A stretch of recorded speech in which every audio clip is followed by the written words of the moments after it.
ఈరోజు మనం కంప్లీట్‌గా డయాబెటిస్ ఉన్నవాళ్ళు, దాంతో పాటి కొలెస్ట్రాల్ ప్రాబ్లమ్స్ ఉన్నవాళ్ళు కావచ్చు, హార్ట్ ప్రాబ్లమ్స్ ఉన్నవాళ్ళు కావచ్చు, ఎగ్ అనేది తినొచ్చా లేదా?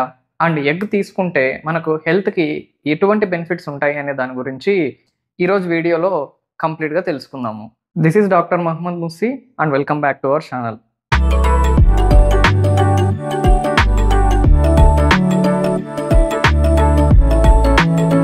ఫస్ట్ మనము egg diabetes patients, heart patients, cholesterol problems ఉన్నవాళ్ళు తినొచ్చా లేదా అని తెలుసుకునే దానికన్నా ముందు ఎగ్ తినడం వల్ల మనకు ఎటువంటి హెల్త్ బెనిఫిట్స్ ఉంటాయి, అందులో ఎటువంటి పోషకాలు ఉంటాయి అనే దాని గురించి ఫస్ట్ తెలుసుకుందాము.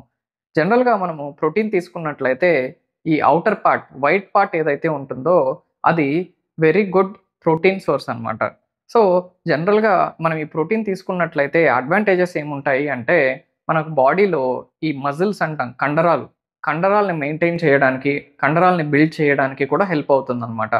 అలాగే మనము ఈ ప్రోటీన్ ఎక్కువ తీసుకోవడం వల్ల మనకు కడుపు నిండిన ఫీలింగ్ వస్తుంది కాబట్టి తొందరగా మనకి ఆకలనేది అవ్వదనమాట. అలాగే ఎగ్స్‌లో ఈ ఒమేగా 3 ఫ్యాటీ యాసిడ్స్ అనేది హార్ట్‌కి చాలా మంచిది. ఈ గుడ్డులోని మనకు vitamins like vitamin A, vitamin D, vitamin బి12 అండ్ కోలిన్ ఉంటాయన్నమాట. ఇందులో మనకు విటమిన్ ఏ చూసుకున్నట్లయితే ఐసైట్‌కి చాలా వరకు మంచిది. అలాగే విటమిన్ డి చూసుకున్నట్లయితే బోన్ స్ట్రెంగ్త్‌కి, అలాగే ఫర్టిలిటీకి చాలా హెల్ప్ అవుతుందన్నమాట.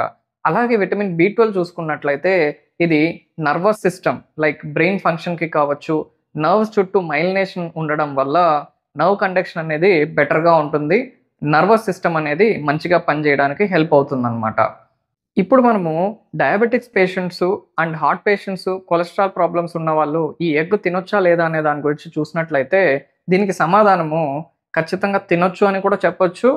And cholesterol problems, heart problems ఉన్నవాళ్ళు ఇందులోని యెల్లో పార్ట్‌ని అవాయిడ్ చేయడం చాలా వరకు మంచిది. అలాగే మనము ఈ గుడ్డుని ఏ విధంగా కుక్ చేసుకొని తింటున్నాం అనేది కూడా చాలా వరకు ఇంపార్టెంట్ అన్నమాట. ఎందుకు అంటే ఇంతకుముందు నేను ఆల్రెడీ గ్లైసెమిక్ ఇండెక్స్ గురించి ఒక వీడియో కంప్లీట్‌గా చేశాననమాట.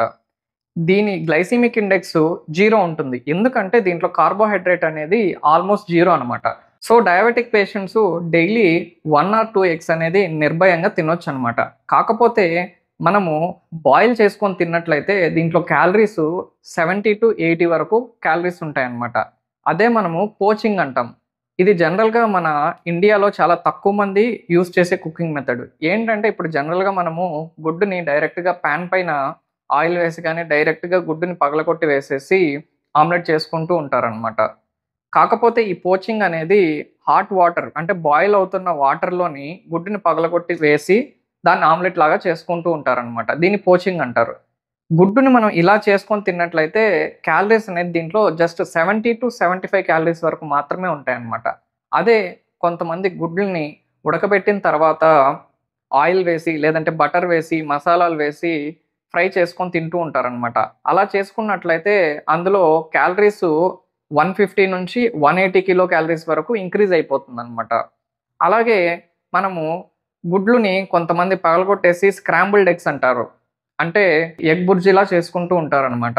తక్కువ ఆయిల్, తక్కువ బటర్ వేసుకొని ఎగ్ బుర్జీ చేసుకున్నట్లయితే కూడా దీంట్లో కూడా ఆల్‌మోస్ట్ 150 నుంచి 180 కిలో క్యాలరీస్ వరకు ఇంక్రీజ్ అవుతుందనమాట.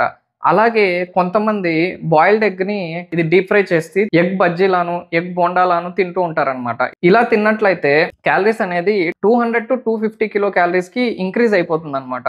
సో, ఇక్కడ మనము ఎగ్‌ని ఏ మెథడ్‌లో కుక్ చేసుకొని తింటున్నాం అనేది చాలా ఇంపార్టెంట్ అనమాట. సో, బెస్ట్ మెథడ్ ఒక డయాబెటిక్ పేషెంట్స్ కానీ, కొలెస్ట్రాల్ ప్రాబ్లమ్స్ ఉన్న పేషెంట్ కానీ, హార్ట్ ప్రాబ్లమ్స్ ఉన్న పేషెంట్స్ గానీ best method of cooking and eating egg అనేది ఏంటి అంటే ఫస్ట్ బెస్ట్ మెథడ్ వచ్చేసి పోచింగ్, సెకండ్ బెస్ట్ మెథడ్ వచ్చేసి బాయిల్ చేసుకొని తినడం. థర్డ్ బెస్ట్ వచ్చేసి ఎగ్ బుర్జీలాగా తినొచ్చనమాట. మిగతావి కంప్లీట్‌గా అవాయిడ్ చేయడం మంచిది. సో, సింపుల్‌గా చెప్పాలి అంటే డయాబెటిక్ పేషెంట్స్ గానీ, ఈ cholesterol problems, heart problems and హెల్తీగా లైఫ్ మెయింటైన్ చేయాలి, వెయిట్ లాస్ అవ్వాలి, హెల్తీగా ఉండాలి అనుకునే వాళ్ళు గుడ్డుని డైలీ 1 కానీ, 2 కానీ తినొచ్చు. అందులో మనకు బెస్ట్ మెథడ్స్ ఏంటి అంటే బాయిలింగ్, పోచింగ్ అని చెప్పొచ్చు. ఖచ్చితంగా అవాయిడ్ చేయాల్సిన కుకింగ్ మెథడ్స్ ఏంటి అంటే ఎగ్‌ని డీప్ ఫ్రై చేసి బోండాలాగా కానీ బజ్జీలాగా తినడం ఖచ్చితంగా అవాయిడ్ చేయడం మంచిది. ఈ వీడియో మీకు ఇన్ఫర్మేటివ్‌గా అనిపించినట్లయితే ప్లీజ్ లైక్ చేయండి. మీకు తెలిసిన వాళ్ళకి షేర్ చేయండి. అలాగే మీకు ఈ వీడియోలో కావచ్చు, ఇన్ జనరల్‌గా కూడా ఏవైనా డౌట్స్ ఉన్నట్లయితే కామెంట్ ద్వారా మమ్మల్ని అడగండి. ఇలాంటి మరిన్ని ఇన్ఫర్మేటివ్ వీడియోస్ కోసం మన ఛానల్‌ని సబ్స్క్రైబ్ చేసుకోండి.